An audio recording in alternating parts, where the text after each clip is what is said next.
to our SCL seminar series. It's my pleasure today to introduce one of our latest additions to the ISYE faculty. Pascal Van Hentenryck is the Russell Chandler, the third chair professor in ISYE, and we're all extremely pleased that he joined us. For those of you who don't know him yet, he brings a strong computer science background in addition to being a strong OR person, and that's clearly very valuable in terms of the education that we provide, but also in the research that we do. He is a fellow of Informs. He is a fellow of AAAI, which is the Artificial Intelligence Society. He works in tons of different areas. He's well known in the constrained programming community, but he does stochastic optimization. And lately, he has been doing a lot of work on mobility, and he's going to tell us a bit more about that. Pascal. Thank you, Martin, and thank you for coming. So I'm going to stay at a very high level today, but you can interrupt me anytime for questions. Don't be shy. So this is what I'm going to talk about. I'm going to talk about the challenges and the opportunities in mobility. And then I'm going to give you three examples. One which is this on-demand transit systems that we are building. Another one is going to be community-based trip sharing. And then I'll talk a little bit about real-time dial-a-ride problems, which is essentially what Uber and Lyft are doing. And I will have no time to talk about constraint-based differential privacy. But you can come to me if that's of interest to you. So what are the challenges in an opportunity in mobility? So one of the things that you have is that congestion. I mean, we live in Atlanta, right? So congestion is massive. Yesterday I took about 70 minutes to drive 6 miles. Not very good. And this is supposed to be increasing and can go up to $200 billion in the next 15 years. It affects large and small cities, and I'm sure you recognize one of them today. So the other things that you have is that at this point, about 30% of the greenhouse gas emission in this country is due to transportation. And out of these 30%, about 60 or 66%, 2/3 of them come from small vehicles and trucks. So if we remove this greenhouse gas emission, we essentially address in a very substantial way climate change.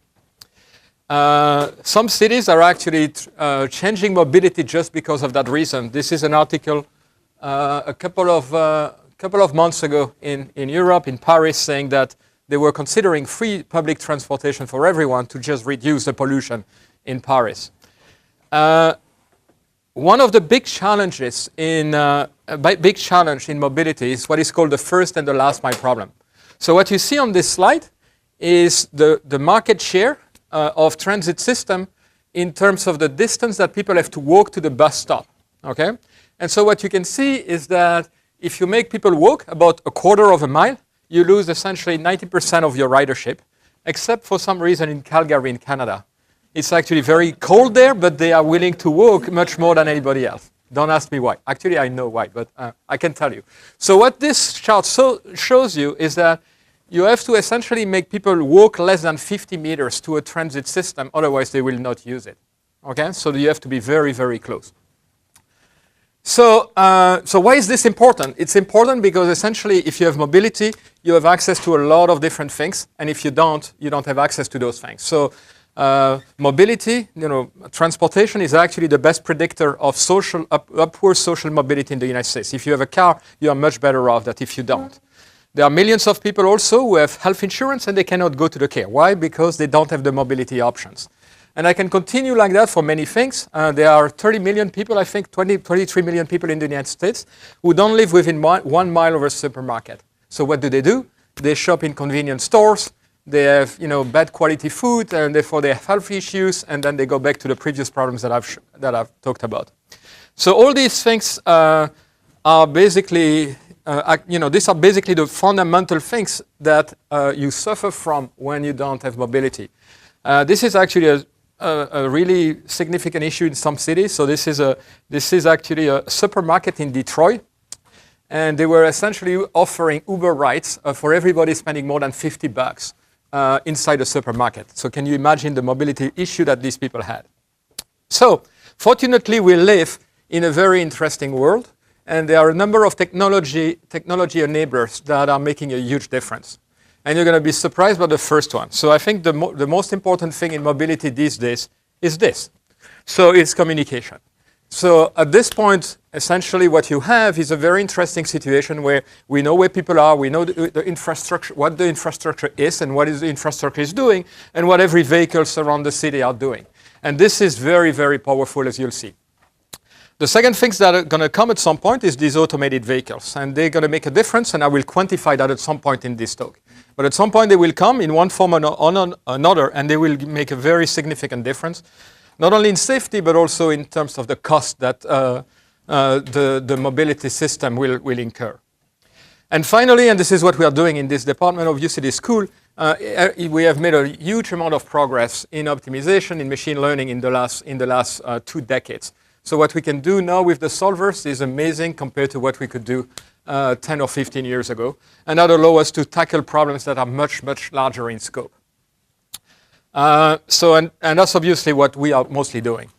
So let me show you a couple of examples now. And the first one is this on-demand multimodal public transit. And so one of the ways to think about what we are doing there is that we are organizing a supply chain, but instead of a supply chain of goods, it's a supply chain of people. Okay. Now people are a little bit more complicated than packets, and I'll talk a little bit about that. But think about this as we are organizing a big supply chain of people. So the system that I'm going to show you is on demand, such that we handle the first and the last mile problem. Okay. So we're going to pick up people where they live or very close to where they live. Okay. I'll show you what I mean by that. And then it's going to be multimodal such that we avoid congestion. So in high density corridors, we don't run small cars or small trucks. We run high capacity vehicles, such that we avoid creating as much congestion as we can. And then to avoid greenhouse gas emission, we want the system to be completely electrified. And you'll see that these systems actually remove the main difficulty in electrification, which is range anxiety. Here we control the fleet, so we don't have any range anxiety. And finally, there is the cost aspect, and the cost that we want for this system is exactly the cost of a transit system. So $3 or $2 or $4, something like that. So an order of magnitude cheaper than Uber and Lyft. Okay, so how do we do this? So I told you that this is like a supply chain of people. So we have these small shuttles here that are basically picking up people where they live and bringing them to their destinations. Or if they have to go through a very dense corridor, then they will go into a high capacity vehicles, and then they will go to the next hub where a shuttle is waiting for them, and we'll bring them to their destination. That's the model. Now, this is 2 levels, but we can have 3 levels if we have a rail. This is typically what you would have at Atlanta if you have the buses and the rail and then the shuttles. Okay, that's the model.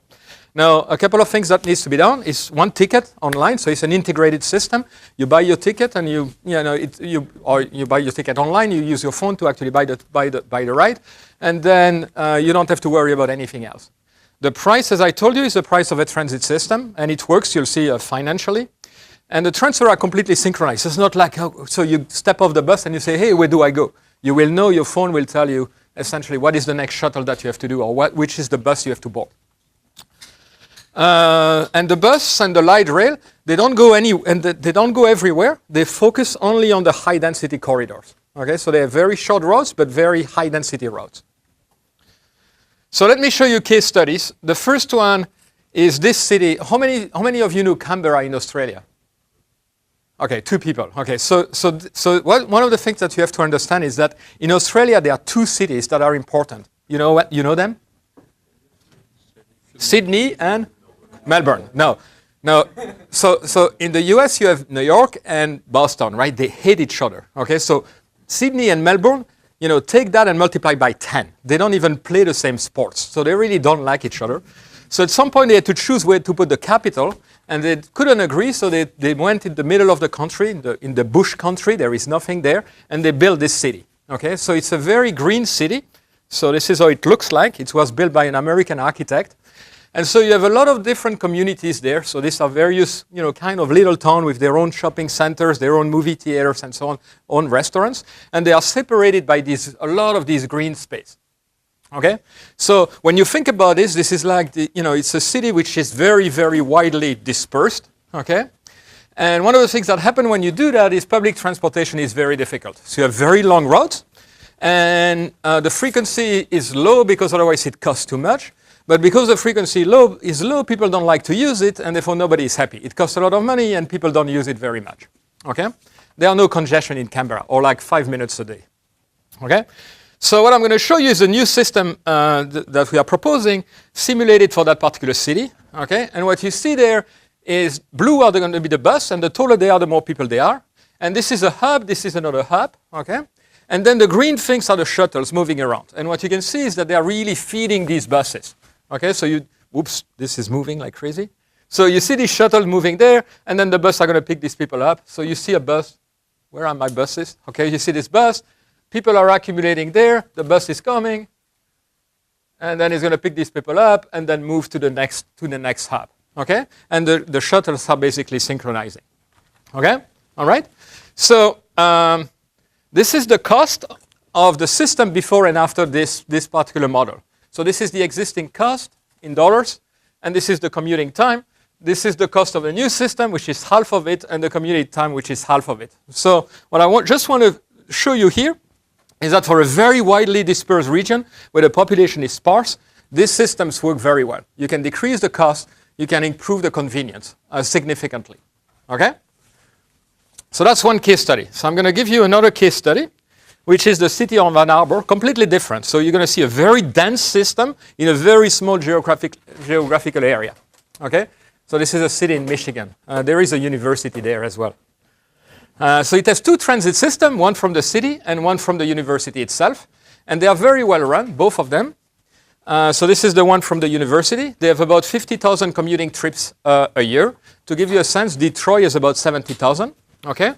And it's used at 75 capacity, 55% of its capacity, which is well above national average. Once again, it's a very dense geographical area, which explains that. This is a nice picture, which is basically showing students who are at a bus stop and cannot get into the bus because the bus is just too crowded. And believe me, I mean, you know that these students can actually pack this bus like no one else, right? So what I'm going to show you is a visualization of this transit system at 3,000 times the speed. So this is going to go very fast, okay? The buses are blue, again. The taller they are, the more people they are. Red are the people waiting, and once again, the bars are the number of people waiting. Okay, so this is the night, so nothing is happening. Fine. And so what you're going to see here is that there are highly congested corridor here, highly congested corridor over there, and then there is a lot of people moving between these different parts of the campus. Okay, all right. Okay, I'll come back to that, and I'll go slower on. I'll zoom onto the system later on. So what we did was essentially saying, hey, these buses, we have too many buses, we're going to reduce the number of buses, they're going to only serve these corridors, and then we will have these, and so we shorten the route, and then we'll have these shuttles that are going to be going, basically feeding once again these hubs and going into the extremities of the campus. Okay, so this is one of the shuttles that we had. It has about 8 people. This was the shuttle in February last year. So what I'm going to show you is before and after. Yeah, this is happening to most of us these days. Okay? So this is the existing system, 8 a.m. And this is real data, right? Real data. Okay, simulated, but real data. And so you see so we are basically replaying what the system is doing. And so you see the bus here, very heavily used there, very, very heavily used here. But what you can see here is that on the extremities of the campus, they are basically running empty. The first time I was on this campus, I was looking at these buses, 2 people in there. I was like, wow. Why are they doing this? Okay. Of course, if you go here, you see these buses, which has probably about 50 people at this particular point. The buses there are crowded in these high density corridors. Okay. So this is the same system, but 7:30 in the evening. 7:30 in the evening, the bus frequency is twice as long. And what you can see now is that a lot of students who obviously don't stop doing things after 7 p.m. are basically waiting a long time to actually take the buses. So now the buses are more heavily used, but the students are waiting, staff are waiting a significant time. Okay?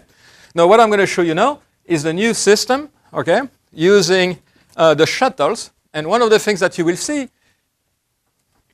is that there will be no red peaks. And the only red peaks that you can see are going to be at the bus stop, but the bus frequency is 1 or 2 minutes, so it's very low. Okay? So all the shuttles here are bringing people, they are picking them up, and the waiting time is around 3 to 4 minutes, and therefore you never have somebody waiting very, very long. Okay? What you can see is that these shuttles are kind of busy moving people around all the time.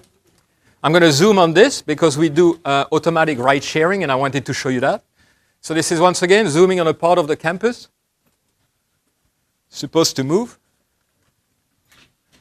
And what you can see here is once again, the shuttle, the taller they are, the more people they are. And you see these shuttles with 2 or 3 people. This is probably 4 people.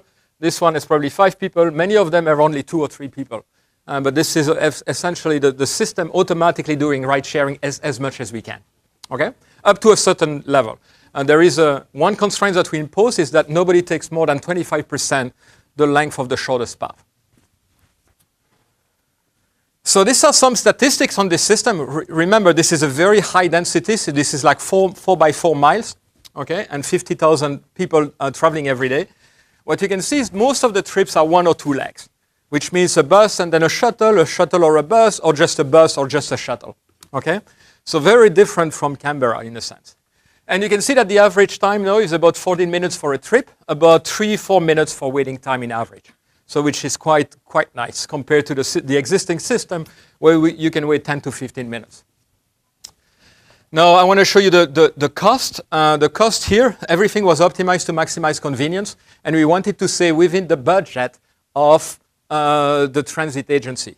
And so what you can see now is that we fit inside the budget. Most of the cost is the driver cost. So the day we have automated cars, this cost decreases completely, which can improve the service or go further away, cover a larger region. Yeah, that's what I wanted to tell you. So these cars will make a very big difference at some point when they become available in some fashion. So essentially what I'm trying to tell you is that what we are trying to do here, to step back a little bit, is that we are trying to reinvent public transit. So what Uber and Lyft have done is reinventing taxi services and using technology to make them better. What we are trying to do now is reinvent public transit and have systems which use technology to completely rationalize transit and make it much more efficient. Okay? Once again, supply chain of people instead of just having fixed routes and fixed schedule everywhere. This is what would happen if we only use shuttles. Okay, so we have only these shuttles with 8 people. We are using them all the time. The price is 10 times as much. Okay? Now you're going to tell me, yeah, but this can be automated vehicles at some point. But this would be what this does on some of the high-density corridors. So you would have 200 cars there, and you would create massive congestion. Okay? So in a sense, you need this multimodal system to actually transport people effectively. So so this is not new. I mean, many cities now have discovered that Uber and Lyft have increased congestion in the cities. So I think it's 3%, around 3% in New York City. And some cities are basically trying to prevent the number of Uber and Lyft cars inside the city itself. Okay, so this is not surprising. We are just giving you the real numbers if you do a case study like we did. Also, Uber and Lyft have been cannibalizing the transit system, and therefore we are at a very dangerous point in time where transit could actually die. And so I think it's a point in time where we really need to use technology to improve transit.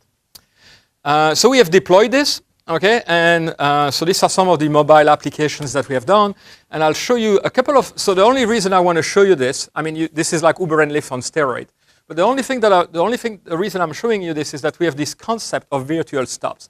I told you that we have to pick up people very close to where they live, but we don't want to pick them up at their home because we lose time when we do that.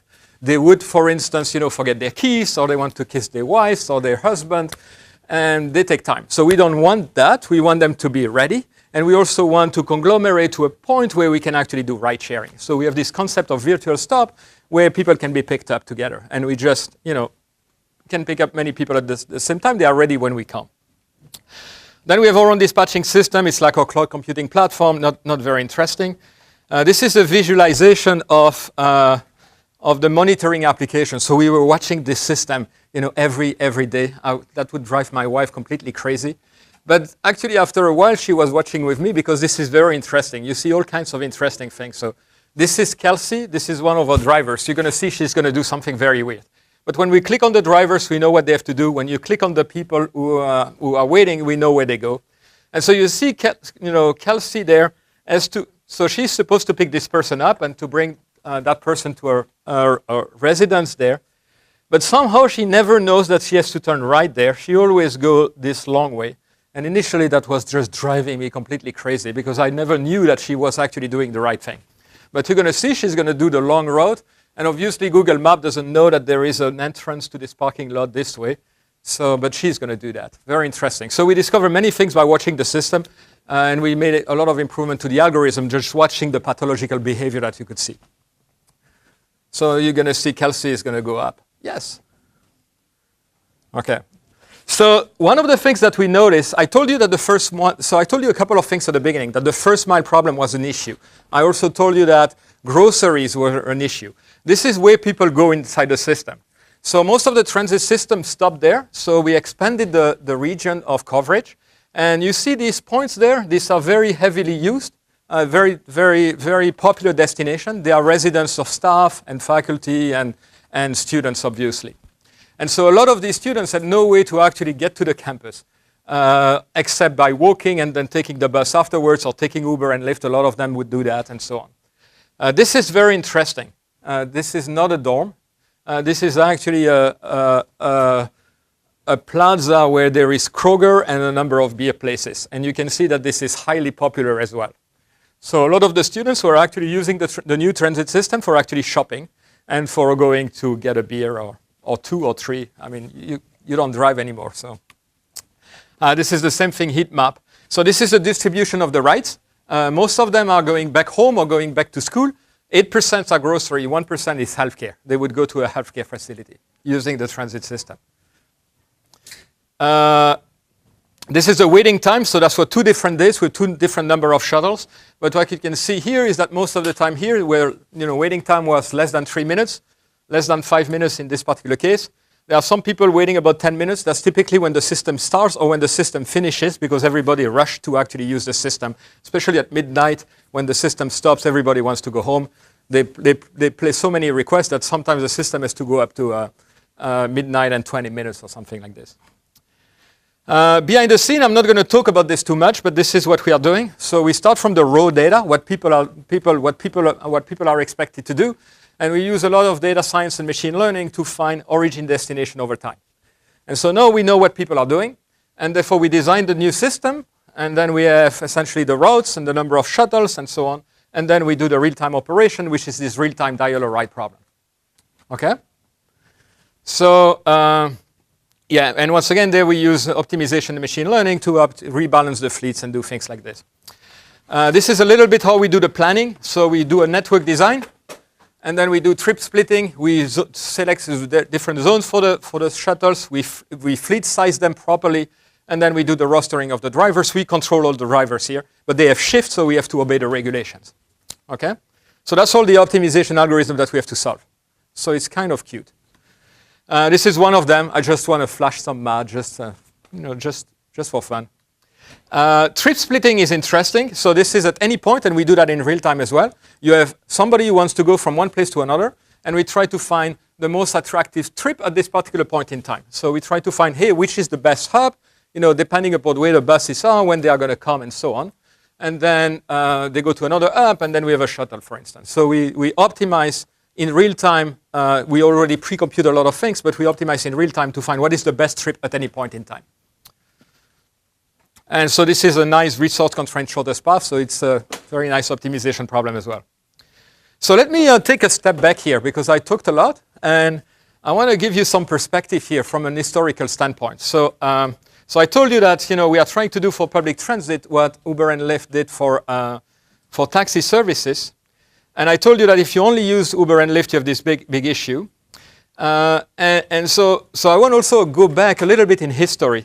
And so this is a Spanish writer, Satayama, who said that those who are ignoring the past are bound to repeat it, are doomed to repeat it. And so you may want to know who has invented public transportation, actually. Anybody knows? Nobody knows, right? So can you guess when this was invented? Not really, not really, not as in its purest form. Okay, but you are very optimistic, Martin. You are very optimistic. Okay, so this is somebody who has a nice name, right? So and so this is 1723. So a great mathematician. Okay, and I never knew this. Okay, I had to do some research to actually find this out. And so he invented this carriage in 1962, and it basically ran for 15 years. And then it stopped. And I will tell you why it stopped in a moment. But it was very popular. And then it restarted about 200 years afterwards in Paris again. And so this is really the nicest places in Paris. And they had these basic bus routes to actually servicing people. Now, this is how they would do public transit, right? So you had 2 horses and then a carriage. It was very fun, very interesting. And that would run every 15 minutes. And so essentially what they said, it's very interesting. When you look at the history of this thing, what they are telling you is that public transportation had a big effect on the life because people could go beyond their neighborhoods. So it was, again, accessibility. So everything about public transportation is about accessibility, giving opportunities to people. And so why did that stop? It stopped because the fare increased, the price increased. And then the second thing that happened is that they put regulation and only the rich people could use it. And then the rich people prefer taxi and public transit died. Okay, so interesting lesson from history, right? Now the taxi, so one of the things that you saw over time as well is that most of these public transportation were very, very quick to adopt new technology, like, steam railway and things like this. Taxis started all around the same time, which is very interesting, or about the same time, in England first, and then in Paris roughly the same time as public transportation. So very interesting, using exactly the same technology, okay? And then obviously these are taxis in the beginning, in New York City, around the beginning of the 19th century, the end of the 19th century. And then, we got this, and then we got this. Okay, so essentially these two systems evolved very much in the same fashion, except in the last 10 years. In the last 10 years, Uber and Lyft have made a tremendous difference, but public transit has not moved very fast. So there is this big gap between the two. And so we can think about that, right? So this is interesting. Okay, so let me talk about a completely different model now. It's a completely different mobility service. And I'm going to give you the most boring 3D video that you've ever seen in your life. Okay, so you're going to see, so this is 15 parking lots in one city, okay, the most used parking lot in that city. And the taller the bars, the more people there are in this parking lot. Okay, so the number of cars, this is the number of cars. And you can see that in the morning, this is increasing up to around 9 a.m. And then nothing happens. So it's a 3D video that doesn't move, okay? Because these cars are staying there forever, okay, for these 8 or 10 hours. Now, a parking spot in a parking like this costs about $40,000. So a parking lot like this is about 40 million, okay? And so that city has actually a lot of issues with this parking lot. There is a significant pressure on parking. Now people are, taking these cars and going back home. So essentially, these cars have been there and don't do anything, and they take place in these nice parking lots, which are very pricey pieces of real estate, okay? So the person running this parking lot came to us and said, can you solve this? I mean, can we actually avoid having all these cars in this parking lot? And so what we said is, okay, so let's look at the people who come to this parking lot and view them as communities, okay? And try to see if they can come and ride share, okay? So we want to minimize the number of cars in the road, okay? And we know when they come and when they leave. Okay, so we know exactly when they come to the parking lot, when they leave. And therefore, since we know also where they live, we know when they depart from home and when they go back to home. Okay, when they go back home. And so what we said is, and so we are assuming that we can vary this by, let's say, 5 to 10 minutes. Okay? And we wanted to make this very big trip sharing experiment. Okay? Now, one of the reasons car sharing and carpooling doesn't work very well is that it's very difficult to match cars and people. Very, very difficult. And so there is a very interesting thing here. Can we use actually good data science and optimization to actually do that? And that's what we try to do. Before doing that, we said, hey, what is the property that a platform like this has to satisfy? And I'm going to show you a bunch of them. If you look at the social science and various transportation journals, they will tell you that you need the riders to be spatially close such that they know each other. Obviously, they have to have the same schedule. And if they come in the morning, you want them to come back in the evening, obviously. They have to have a guarantee right back or they will never use the system. Okay? So these are like three properties that you cannot violate. And then the next one, the next three ones are kind of desirable properties. You want essentially low coordination cost. You'd like to travel with the same people in the morning and the evening or every day of the week. You also want that, it's the same people. It's always, you don't have new people coming in. And then you want also that if you drive every day, you want to drive every day or be a passenger every day. You don't want to change role all the time. And so what we try to do is build a platform that satisfies as many of them. Okay? So this is the distribution of people all over the place. This is about, 50 miles. This is Canada. This is the only place in the US where Canada is south of the US. This is when these people come. So this is the entrance in the parking lot, and this is leaving the parking lot. And you can see that people are very, very predictable. They come at the same time. They leave at the same time, except this particular cluster there. Can you guess what that is?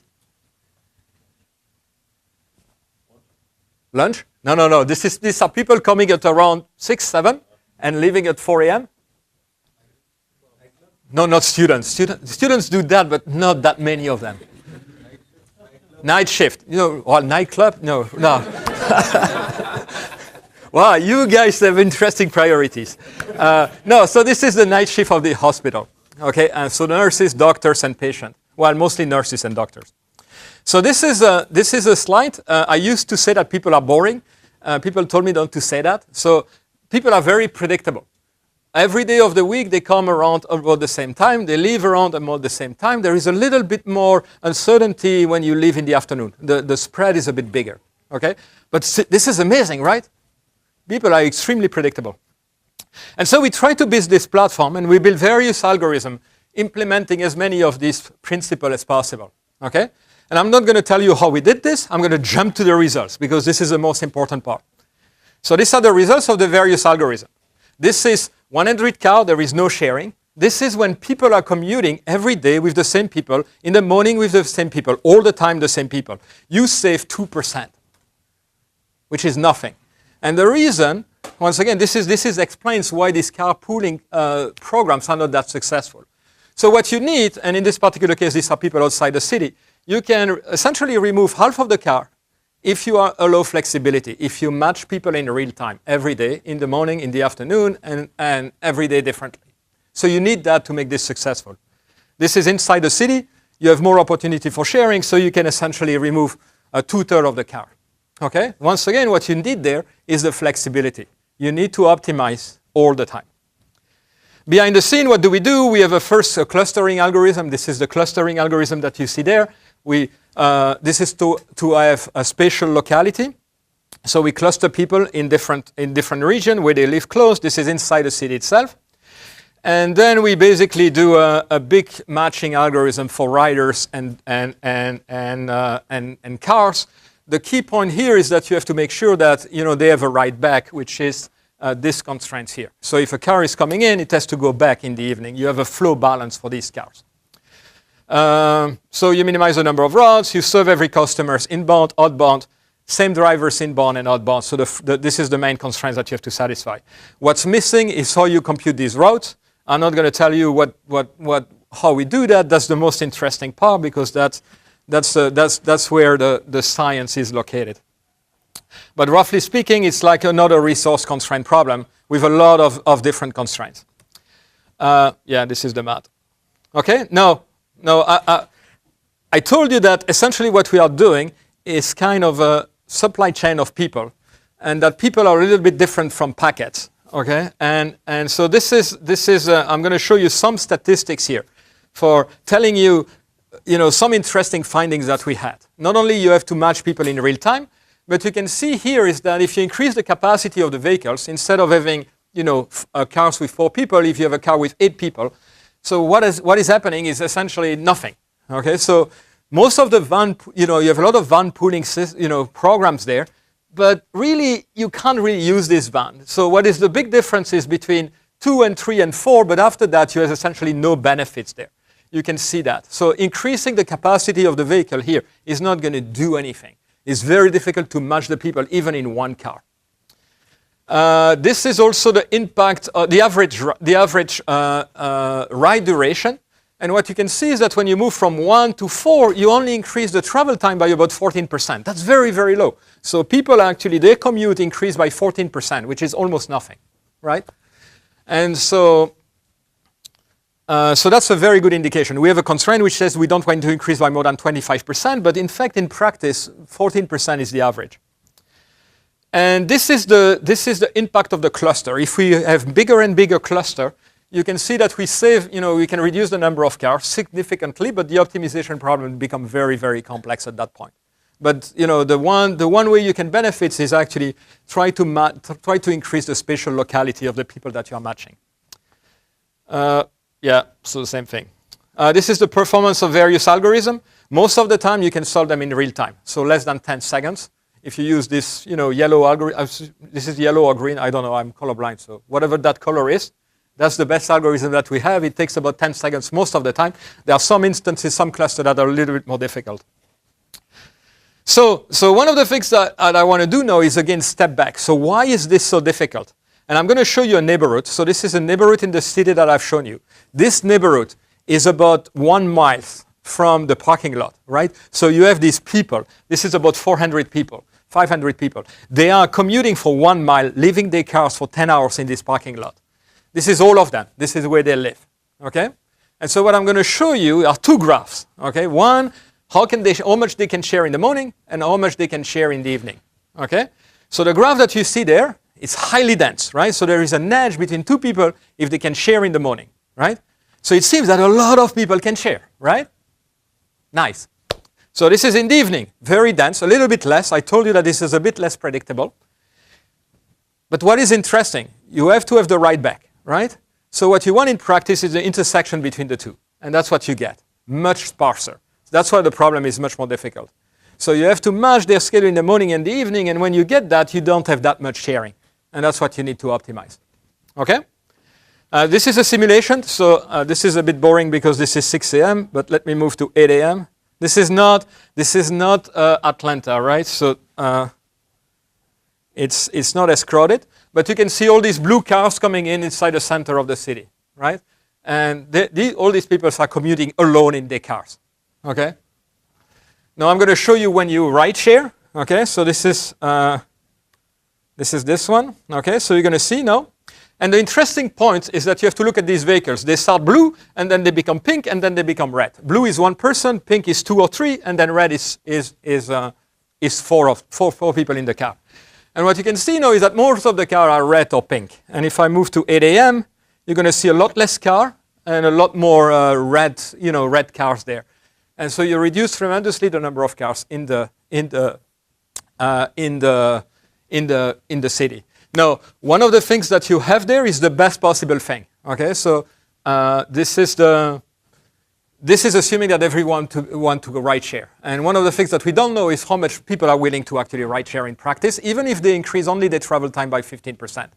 So we are currently doing various kinds of survey, analyzing them to actually find that out. Once again, this is difference between packets and actually people. They can choose to ride share or not. Okay? So let me talk a little bit about real-time generalized dial ride, because this is at the core of everything that we do. So this is New York City. This is all the taxi trips for New York City in a particular day. So this is origin and destination. There are about 40,000 a day, if I remember correctly. And so what we do is we try to see if we can actually optimize this system using ride sharing again. So it's a taxi services, but automatic ride sharing. But we don't want people to spend more than 25% of their time compared to the shortest path. And so what we do is we batch the requests, we optimize. We batch the requests, we optimize every time, and we try to minimize the waiting time. Okay? So can we do this? And what would be the quality of this? Okay? So this is the optimization problem at a high level. Once again, I have to show you how to generate the routes, which is the core of the problem. But this is essentially minimizing the wait time and then penalizing people who are not being picked up. Okay? So during every period, if somebody is not picked up, the priority of that person increases such that at some point the person will be served. So it's like Uber and Lyft, but with automatic ride sharing and guarantee ride. So nobody is going to turn you down we are not going to turn people down. And so, and we have these constraints that you don't travel more than 25% of your shortest path. And so this is the density of the request during one particular day. And so this is the interesting thing that we can do. So currently there are about 9,000 taxis in New York City. So we can optimize everything with 3,000 vehicles and a capacity 5. And then the average reach is 1 minute and 30 seconds, okay? No, I don't think Uber and Lyft can do that. So they are like 8-10 minutes at least. The maximum wait was 28 minutes. This is one of these peaks that you have. This is during rush hour. We are optimizing rush hour in the morning and the evening. So this is what we can do when you do optimization. So this is pretty cool, I think, okay? So once again, this is at the core of everything we are doing. This basically these generalized diary ride problems, okay? Beautiful optimization problem. So conclusion, so what I want to tell you is that we are building this scalable mobility system, which are really viewed as like supply chain of people. And if we are successful, we can have a fundamental societal impact because mostly we are talking about accessibility and given access to people to various services and, including jobs and healthcare and so on. Behind the scene, this is an area where we have amazingly interesting problems, both in data science and in optimization and machine learning. And this is the beginning. So what we are doing now is trying to fix Atlanta. That's what I would like to do. It's going to take us many years. Because what? Because Atlanta is the eighth most congested city in the world, which is pretty bad, right? And the commuting patterns are very interesting. So there are 85% of people commuting alone, okay? And the share of public transit is only 3%. If you have a city like Boston, I think it's about 15 to 20%. So it's very, very small. So the transit system here is not very much used. And the difference is, once again, a big factor between driving your car and doing transit. So for me, this is the time that I take by car. If I take transit, it's about 80 minutes. So it's much more than actually this. This is an average.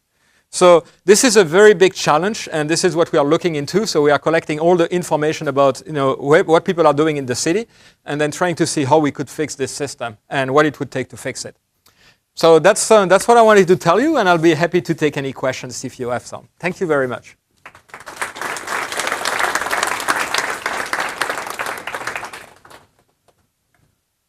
Many of the cases you've shown, you made the assumption that you know where the source and the origin and destination were. Yeah. At one point you said, okay, I'm using machine learning to find it, but like your last case where you had the feeling, so you had to ask those people where they came from or where they're going, right? We had the data because we most of the parking lot, including here, so we are getting that data for Georgia Tech and for the city itself. So if you go to a parking lot, you typically swipe your card. Ideally, you should swipe your card when you get out. So that's the only information that we need, and then the address of these people. That's the only thing that we had there. So for the community-based car sharing, it was very easy. Because in a sense, we had the address of people, and we know when they were commuting in or not. Now, what we didn't have is that do they have to pick up their kids or not? And that's the social part of this. So some people will not car share because they have to pick up their kids and they want the car, and that's part of their commuting schedule. So one of the things that we have to find out is among all these people, what is the percentage of these people who are willing actually to car share? So that's a big thing that we have to learn. And also incentivize people in the right fashion. Yes? Quick doubt on the same ride sharing. You mentioned that the drivers would be the same. Is that for a particular day or for the entire? No, you have only the driver. The only thing that you have as a requirement is the most flexible system that we have is that the driver has to be the same in the evening and in the morning and the evening. That's all we require. They are going to be different on different days. Otherwise, you lose about 20%. So I think the flexibility on the driver is also very important. Okay? Yes? Are you providing any incentive to the rider? Is the driver who rides the car? Yeah, so I think this is what we are discussing with in many of the projects. We are actually discussing the right incentive. So a parking spot typically costs a lot of money. Okay, so these were actually very expensive parking spot there. And so we were basically trying to incentivize in two ways. One was to say, hey, you don't pay for parking anymore, or we reduce the price substantially. The other one is that we give you very nice spots, like, very close to where you park, where you work, and so on. That's the kind of incentive. So there are more and more. I think the incentivizing people is a very interesting and very very nice topic. And the pricing of these things is also very interesting. So I think these are beautiful areas that we are starting working on as well. Yes? To follow up to that, suppose you provide incentives about parking spots and riders don't have to pay for the spot. Yep. Wouldn't everybody sort of sign up that I will ride my car and I would take up people with me? And then how would you deal with that? So say that again. So you're worrying that people are cheating? No. I meant suppose somebody else has to pay for the parking spot. Yeah. Oh, so if they all want to do that, if they all do that. Oh, but if they all do that, I'll be very happy. We'll find another incentive. I mean, so remember, a parking lot like this is $40 million. So I have a lot of money to play with, right? So you can think about it that way. So I think if that happens, that's the ideal situation. Yeah.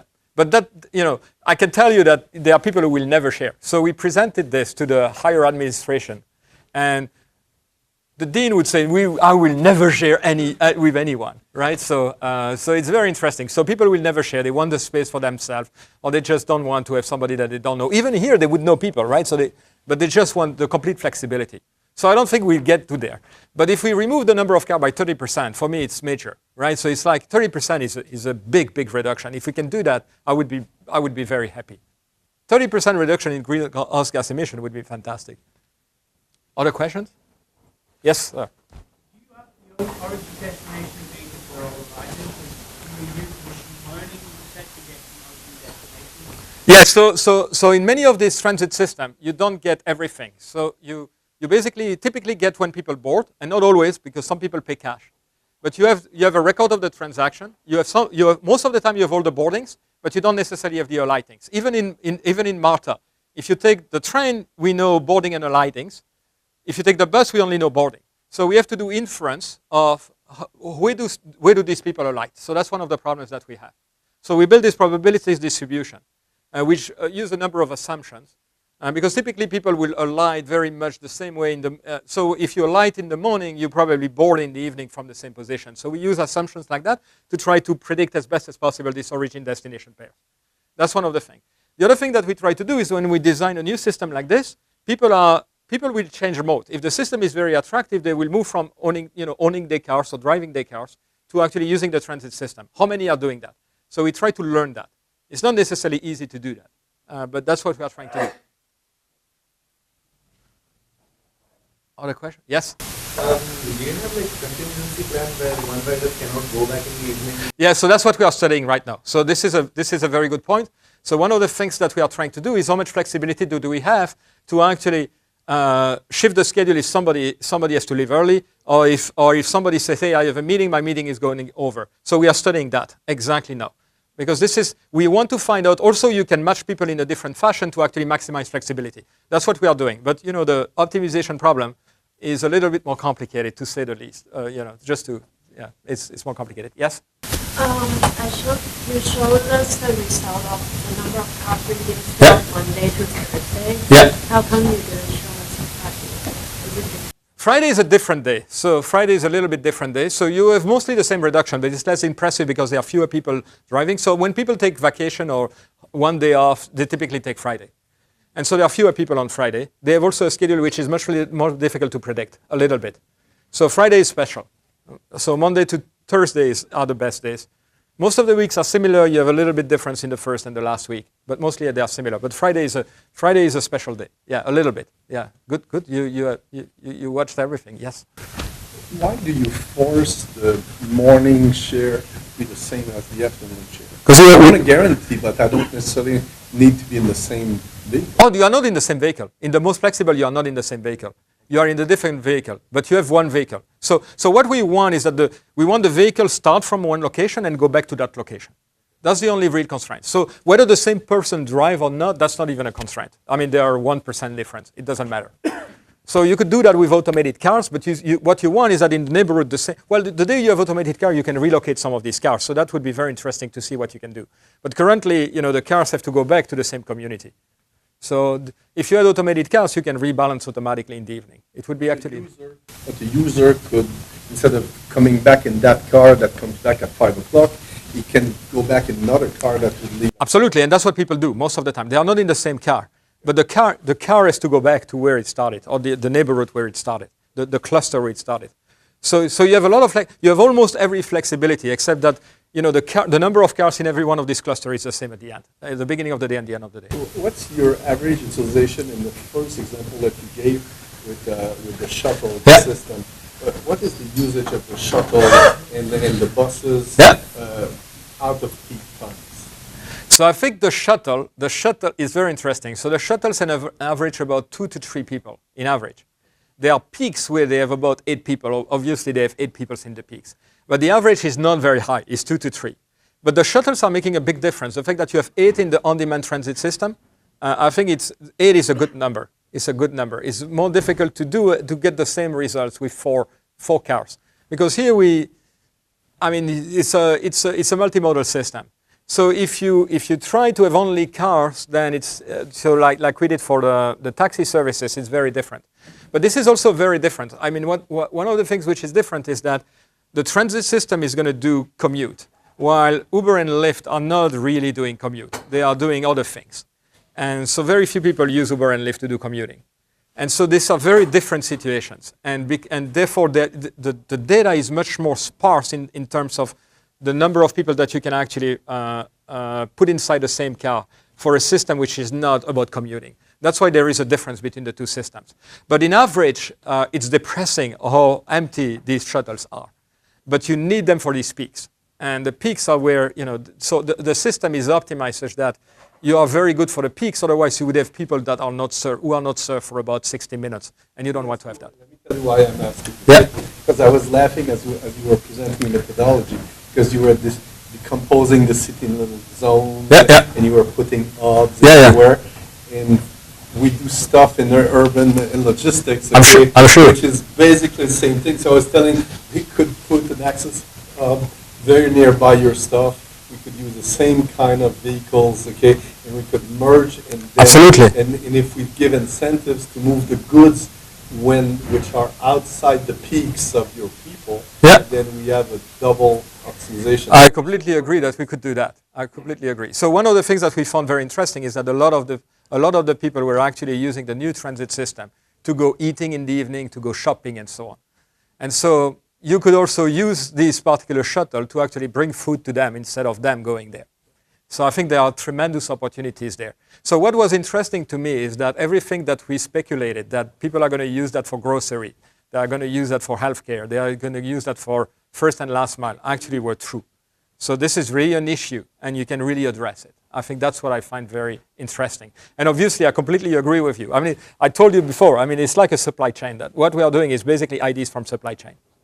But it works for people, and this is very different from what people are used to. And for us, the key is the phone and the communication technology.